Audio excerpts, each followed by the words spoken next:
பிரைசுலார் ஆண்டவருடைய நாமம் மகிமைப்படுவதாக. இந்த மூன்றாவது நாளிலும் உபவாச ஜபத்திற்காக கடந்து வந்திருக்கிற உங்கள் அனைவரோடும் கூட கர்த்தர் இருந்து உங்கள் ஒவ்வொருவரையும் ஆசீர்வதிப்பாராக.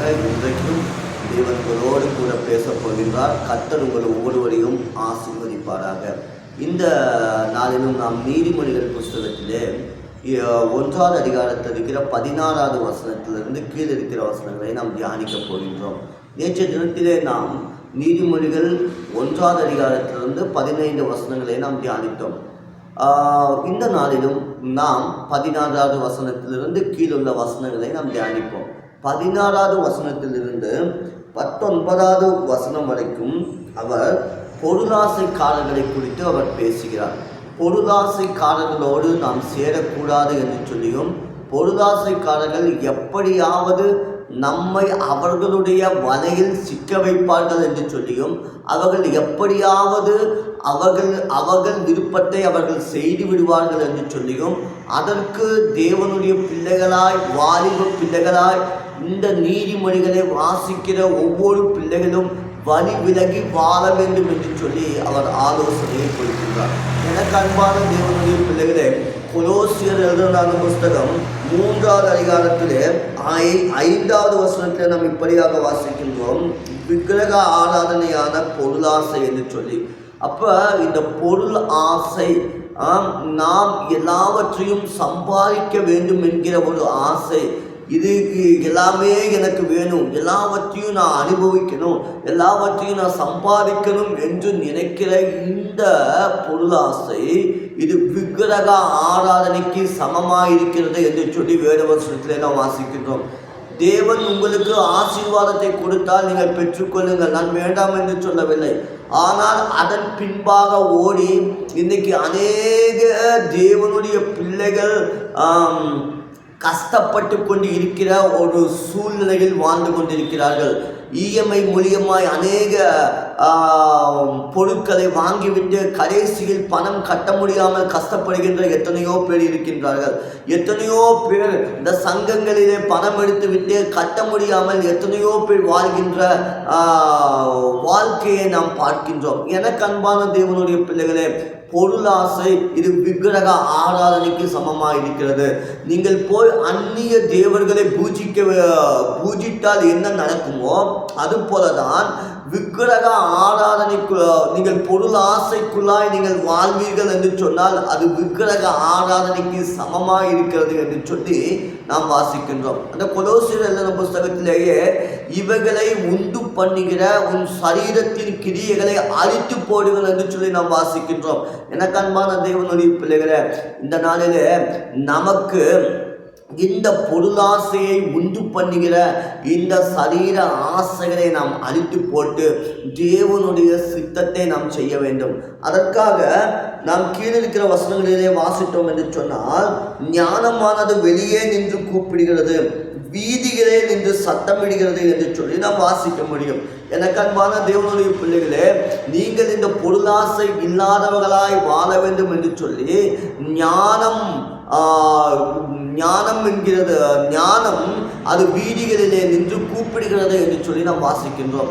ஞானம் என்பதை நாம் தேவனுடைய வசனம் என்று எடுத்துக்கொண்டோமே, ஆனால் தேவனுடைய வசனத்தின் மூலியமாய் நாம் பார்க்கிற இடங்களிலே, சொல்லுகிற இடங்களிலே, அநேக இடங்களிலே தேவனாகிய கர்த்தர் நம்மோடு பேசி நாம் அந்த பொருளாசைக்குள்ளாய் நாம் சிக்கிக்கொள்ளாதபடி தேவனாகிய கர்த்தர் நமக்கு ஆலோசனை சொல்கிறார். ஆனால் நாம் என்ன செய்கிறோம்? அவருடைய ஆலோசனைகளை எல்லாம் நாம் தட்டிவிட்டு அவருடைய ஆலோசனையின் பிரகாரம் நாம் கேளாமல் நாம் என்ன செய்கிறோம் என்று சொன்னால் நம்முடைய சுய இஷ்டத்தின் பிரகாரமாய் நாம் வாழ்கின்றோம்.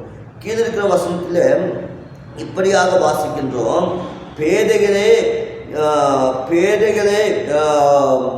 பேதைகளும் நிந்தனைக்காரர்களும் மற்றும் மதியினர்களும் அவர்கள் ஞானத்தை வெறுத்து அவர்கள் சுய இஷ்டத்தின் பிரகாரமாய் வாழ்கிறார்கள் என்று சொல்லி.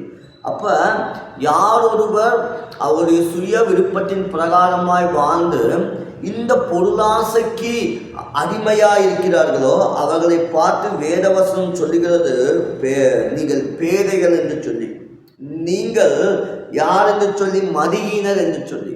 அப்போ நம் பேறுகளாய் மதியினராய் இல்லாமல் நம் ஞானவான்களாய் மாற வேண்டும் என்று சொன்னால் வேதவசனம் நமக்கு கொடுக்கின்ற ஆலோசனை என்னவென்று சொன்னால், என் கடிந்து கொள்ளுதலுக்கு திரும்புங்கள்.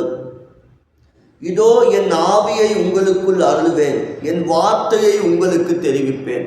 அப்போ நாம் செய்ய வேண்டியது என்னவென்று சொன்னால், தேவன் சொல்லுகிற, தேவன் கடிந்து சொல்லுகிற இந்த உபதேசத்தை கேட்டு நாம் பொருளாசை இல்லாதவர்களாய், உலக காரியத்தில் நம்மை ஈடுபடுத்திக் கொள்ளாதவர்களாய், தேவனுடைய கடிந்து கொள்ளுதலுக்குள்ளே இருந்து நம்மை பாதுகாத்து கொள்ள வேண்டியது மிக மிக அவசியமாக இருக்கிறது. எனக்கு அன்பான தேவனுடைய பிள்ளைகளே, இந்த நாளில் இப்போ இருக்கிற தலைமுறைக்கு நீங்கள் கடிந்து கொண்டு சொல்லுகிற எந்த செய்தியுமே அவங்க கேட்க மாட்டாங்க. அன்பால சொன்னாலே நிறையா பேர் கேட்கறது இல்லை. இப்போ இது நாம் கடிந்து கொண்டு சொன்னோம் என்று சொன்னால் இன்னைக்கு நிறைய பேர் அதை கேட்கறதுக்கு அவங்களுக்கு மனசே இல்லை. ஆனால் வேதவசனம் சொல்லுகிறது, நீதிமான் என் தலையை கொட்டுகிறது, என் தலைக்கு எண்ணெயை போல இருக்குது அப்படின்னு சொல்லி. அப்போ கடிந்து கொள்ளுதலை யார் கேட்டு அவர்களை சரி செய்து கொள்கிறார்களோ அவங்களுடைய வாழ்க்கை தான் ஆசீர்வதிக்கப்படும். இன்னைக்கு யாராவது ஒருத்தர் நம்ம கடிந்து கொண்டு விசுவாசிக்கிட்ட நீங்கள் பண்ணுறது தவறு அப்படின்னு சொல்லிட்டோம்னா அவங்க உடனே அடுத்த சபைக்கு போயிடுவாங்க. இன்னைக்கு யாரும் கடிந்து கொள்ளுறத விரும்புறதே இல்லை. என்னை பார்த்து எப்படி அவர் சொல்லலாம், என்னை பார்த்து எப்படி அவர் இப்படி சொல்லலாம், என்னை பார்த்து இவர்கள் எப்படி அப்படி சொல்லலாம் என்று சொல்லிக்கொண்டு பிரச்சனை செய்ய ஆரம்பித்து விடுவார்கள், சபையை விட்டு போய் விடுவார்கள். நம்பிக்கைக்கு பாத்திரமாக இருக்க அவர்களால் முடியாத ஒரு சூழ்நிலை வருகிறது. ஆனால் வேதவசனம் சொல்லுகிறது, என் கடிந்து கொள்ளுதலுக்கு திரும்புங்கள் என்று சொல்லி. எனக்கு அன்பான தேவனுடைய பிள்ளைகளை, இன்னைக்கு இந்த உபவாச கூட்டத்துக்கு வந்திருக்கிற தேவனுடைய பிள்ளைகளை, இந்த வீடியோவை லைவ்ல பார்த்து கொண்டிருக்கிற தேவனுடைய பிள்ளைகளை, நீங்க ஏசப்பா கற்றுக் கொடுக்கிற அந்த உபதேசத்தை கற்றுக்கொண்டு அவர் கண்டிப்பாய் நீங்கள் விட வேண்டும் என்று சொன்ன எல்லா காரியங்களை விட்டு நீங்கள் பரிசுத்தமாய் உங்களை வாழ வைத்துக் கொண்டு இந்த பொருளாசை என்கிற விக்கிரகத்துக்குள்ளாய் நீங்கள் அல்லது செல்லாதபடி உங்களை பாதுகாத்துக் கொள்ள வேண்டியது மிக மிக அவசியம். அப்படி நீங்கள் ஒருவேளை உங்களை பாதுகாத்துக் கொள்வீர்கள் என்று சொன்னால் வேதவசனம் இப்படியாக சொல்கிறது, என் ஆவியை உங்களுக்குள் அருளுவேன், என் வார்த்தையை உங்களுக்கு தெரிவிப்பேன் என்று சொல்லி. அவருடைய ஆவியை நமக்குள் அவர் அருளுவார் என்று சொல்கிற அந்த காரியம் பரிசுத்த ஆவியானவரை நமக்குள் தந்து அவர் நமக்கு சகல சத்தியத்திலும் நம்மை நடத்துவார் என்று சொல்லுவதே அதன் அர்த்தமாயிருக்கும். எனக்கு அன்பான தேவனுடைய பிள்ளைகளை, இந்த காலைகளில் பரிசுத்த ஆவியானவரை பெற்றுக்கொள்ள, பரிசுத்த ஆவியானவரின் துணையோடு உலகத்தையும் உலகத்திலே இருக்கின்ற இந்த பொருள் ஆசைகளையும் நாம் விட்டுவிட்டு பரிசுத்தம் உள்ளவராய் நாம் வாழ வேண்டியது இந்த நாளிலே மிக மிக அவசியமாக இருக்கிறது. ஒருவேளை நாம் அவருடைய வார்த்தையை கேட்காமல் போவோம் என்று சொன்னால் 24வது வசனம் 25வது வசனம் அப்படியே நீங்கள் 28வது வசனம் வரைக்கும் நீங்கள் படித்தீங்கன்னு சொன்னால், நீங்கள் ஒருவேளை கேட்கல அப்படின்னு சொன்னால் உங்களுக்கு பிரச்சனை வரும் பொழுதும், நீங்கள் ஜெபிக்கும் பொழுதும், நீங்கள் தேவனை தேடும் பொழுதும் நான் உங்களுக்கு பதிலளிக்க மாட்டேன் என்று சொல்லி தேவனாகிய கர்த்தர் சொல்கிறார். அப்போ கீழ்ப்படிதல் எவ்வளவு முக்கியம் பாருங்க. கீழ்ப்படியாமல் நம்ம போயிட்டோம் அப்படின்னு சொன்னால், தேவன் சொல்கிற வசனத்துக்கு கீழ்ப்படியாமல் போயிட்டோன்னா ஒரு காலம் வரும், அந்த காலத்தில் தேவன் மௌனமாக இருந்து விடுவார். அப்போ தேவன் மௌனமாக இருந்து விட்டார்னா நம்மளுடைய வாழ்க்கையில் எந்த நன்மைகளும் பார்க்க முடியாது. அதுவும் அவர் எந்த காலத்தில் மௌனமாக இருப்பாராமா, நமக்கு ஆபத்துகள் வருகின்ற வேலையில், நமக்கு ஆபத்து வருகிற வேலையில் விடுவிக்க ஒரே ஒரு தேவனால தான் முடியும், அது ஏசப்பானால தான். ஆனால் அவரே மௌனம் ஆயிட்டார்னா நம்முடைய கதியை என்னவென்று சொல்லுவது? எனக்கு அன்பான தேவனுடைய பிள்ளைகளே, இன்னைக்கு நீங்கள் ரொம்ப யோசிக்கணும். நீங்கள் ரொம்ப யோசிக்கணும்.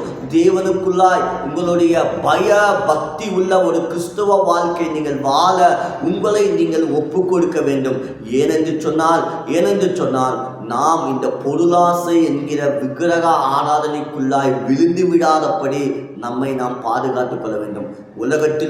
உலகத்தில் உள்ளவைகளும் நீங்கள் அன்பு கூறாதிருங்கள் என்று சொல்லி நாம் புதிய ஏற்பாட்டிலே வாசிக்கிறோமே. உலகத்தில் உள்ள எல்லாவற்றின் மேல் உள்ள அன்பை நாம் விட்டு நாம் இயேசுவின் மீது மாத்திரம் நம்முடைய அன்பை வைத்து இயேசுவுக்காக மாத்திரம் நாம் வாழ்ந்து இயேசுவை மாத்திரம் நாம் நேசிக்கிறவர்களாய் வாழ்ந்து அவரை நாம் கனப்படுத்துவோம் என்று சொன்னால் வசனம் சொல்கிறது, எனக்கு செவி கொடுக்கிறவன் எவனோ அவன் விக்கனமின்றி வாசம் பண்ணி ஆபத்துக்கு பயப்படாமல் அமைதியா இருப்பான். அல்லேலூயா.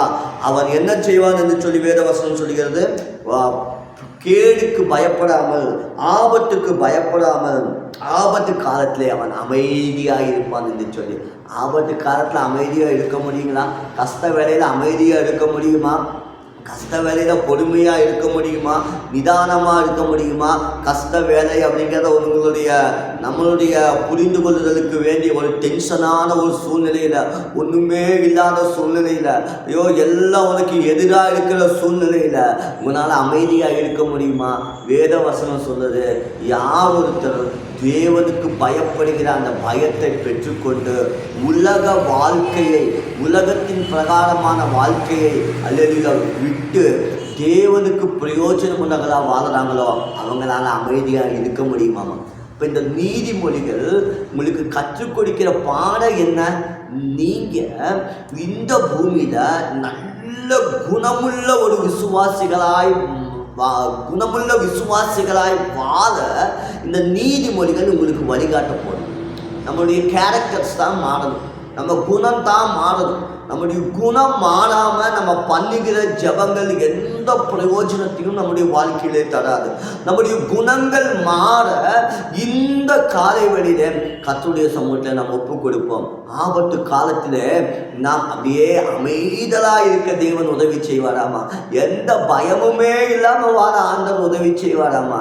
எப்பங்க நாம் கர்த்தருக்கு கர்த்தருக்கு ரொம்ப பிரயோஜனம் உள்ள ஒரு விசுவாசிகளாய் வாழ்ந்து கர்த்தருக்கு பயப்படுகிற அந்த பயத்தை பெற்றுக்கிட்டு நம்ம உலக பிரகாரமான எல்லா காரியத்திலிருந்து நம்மை விலக்கி நம்மை பாதுகாத்து கொள்ளும் பொழுது உண்மையாகவே தேவனுடைய ஆசீர்வாதம், தேவனுடைய கிருபை, தேவனுடைய உதவி நம்முடைய வாழ்க்கையிலே வரும். இதுதான் தேவனாகிய கர்த்தர் நமக்கு இந்த நீதிமொழிகள் 1வது அதிகாரத்திலிருந்து தேவனாகிய கர்த்தர் நம்மோடு கூட பேசுகிறார். இந்த 3வது நாள் உபவாச கூட்டத்திலும் நம்ம இன்னைக்கு இந்த வசனத்தை நம்ம தியானிச்சிருக்கிறோம். உலகமோ உலக ஆசையோ எதுவுமே நம்மளை அணுகாதபடி தேவனுடைய ஞானத்தை பெற்றுக்கொண்டு தேவனுடைய ஞானத்தை பெற்றுக்கொள்ள நமக்கு தேவையானது ஒன்றே ஒன்று. அது என்னவென்று சொன்னால் கர்த்தருக்கு பயப்படுகிற பயம். அதுதான் ஞானத்தினுடைய ஆரம்பம் அப்படின்னு சொல்லி நம்ம வாசிக்கிறோம். அப்போ அந்த கர்த்தருக்கு பயப்படுகிற பயத்தோட உலகத்தினுடைய எந்த காரியங்களும் நம்மை அணுகாதபடி நம்மை நாம் பாதுகாத்து கொள்ள வேண்டியது ரொம்ப அவசியம். உங்களுக்கு எல்லாருக்கும் இந்த ஆங்கில பாடல் தெரிஞ்சிருக்கும்னு நினைக்கிறேன்.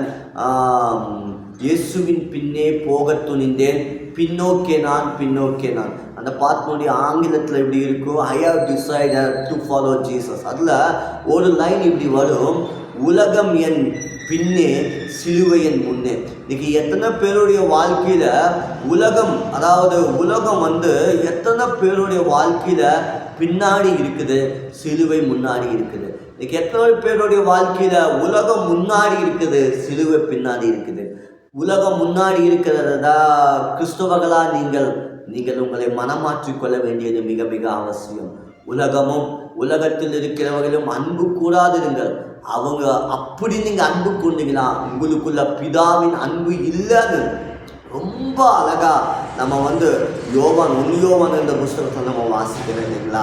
அதனால இன்னைக்கு தேவனுடைய அன்புனால வாழ நம்மை ஒப்பு கொடுப்போம். கர்த்தர் ஒவ்வொருவரையும் ஆசீர்வதிப்பாராக. ஜெபம் பண்ணலாங்களா? நல்ல ஆண்டவரே, இந்த 3வது நாள் உபவாச கூட்டத்திலும் ஆண்டவரே அல்லேலூயா, நாங்கள் கர்த்தருக்கு பயப்படுகிற பயத்தை பெற்றுக்கொண்டு பயத்தின் மூலியமாய் ஆண்டவரே நாங்கள்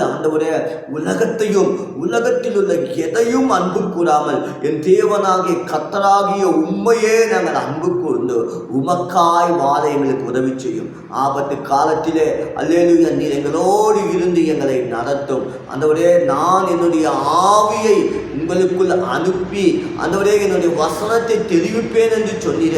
ஆண்டவரே பரிசுத்த ஆவியானவரை எங்களுக்குள்ளாய் நீர் அனுப்பி ஒவ்வொரு நாளும் எங்களை சகல சத்தியத்துக்குள்ளாய் நடத்தி நாங்கள் போக வேண்டிய வழியை எங்களுக்கு கற்றுக் கொடுத்து ஒவ்வொரு நாளும் நீர் எங்களை நடத்தும். அப்படி செய்ய போகிற மகா பெரிய கிருபைக்காய் உமக்கு நன்றி செலுத்துகிறோம். இயேசு கிறிஸ்துவின் நாமத்தில் கேட்கிறோம், ஜெபிக்கிறோம் நல்ல பிதாவே. ஆமே ஆமே ஆமே. என் ஆத்துமாவே கர்த்தரை ஸ்தோத்தரி, என் முழுவதுமே பரிசுத்த நாமத்தை ஸ்தோத்தரி. என் ஆத்துமாவே கர்த்தரை ஸ்தோத்தரி, அவர் செய்த சகல உபகாரங்களையும் மறவாதே. நம்முடைய கர்த்தராகிய இயேசு கிறிஸ்துவினுடைய கிருபையும் பிதாவாகிய தேவனுடைய அன்பும் பரிசுத்த ஆவியானவருடைய அந்யோன்யமும் ஐக்கியமும் சவகாசமும் காவலும் இன்றும் என்றும் சதா காலங்களிலும் நம்மோடும் உலகத்தில் உள்ள எல்லா பரிசுத்த பிள்ளைகளோடும் கூட இருப்பதாக. ஆமேன் ஆமேன் ஆமேன் ஆமேன். இந்த யூடியூப் சேனலில் வர்ற எங்களுடைய வீடியோவை தயவு செய்து மற்றவங்களுக்கு அனுப்புங்க. நீங்கள் மாத்திரம் கேட்கறதில்ல, நீங்கள் மாத்திரம் கேட்டு பயனடைவதில்லை, மற்றவங்களுக்கு இதை அனுப்புங்க. ஏன் அப்படின்னா இந்த நீதிமொழிகள் கற்றுக் கொடுக்கிற பாடத்தை இன்னைக்கு எல்லாருமே தெரிஞ்சுக்கணும். அனுப்புங்க. கர்த்தர் உங்களை ஒவ்வொருவரையும் ஆசீர்வதிக்கட்டும். நாளை தினத்தில் 4வது நாள் உபவாச கூட்டத்திலும் நம்ம ஆண்டவருடைய வசனத்தை கேட்போம். கர்த்தர் தாமே உங்களை ஒவ்வொருவரையும் ஆசீர்வதிப்பாராக. Praise the Lord.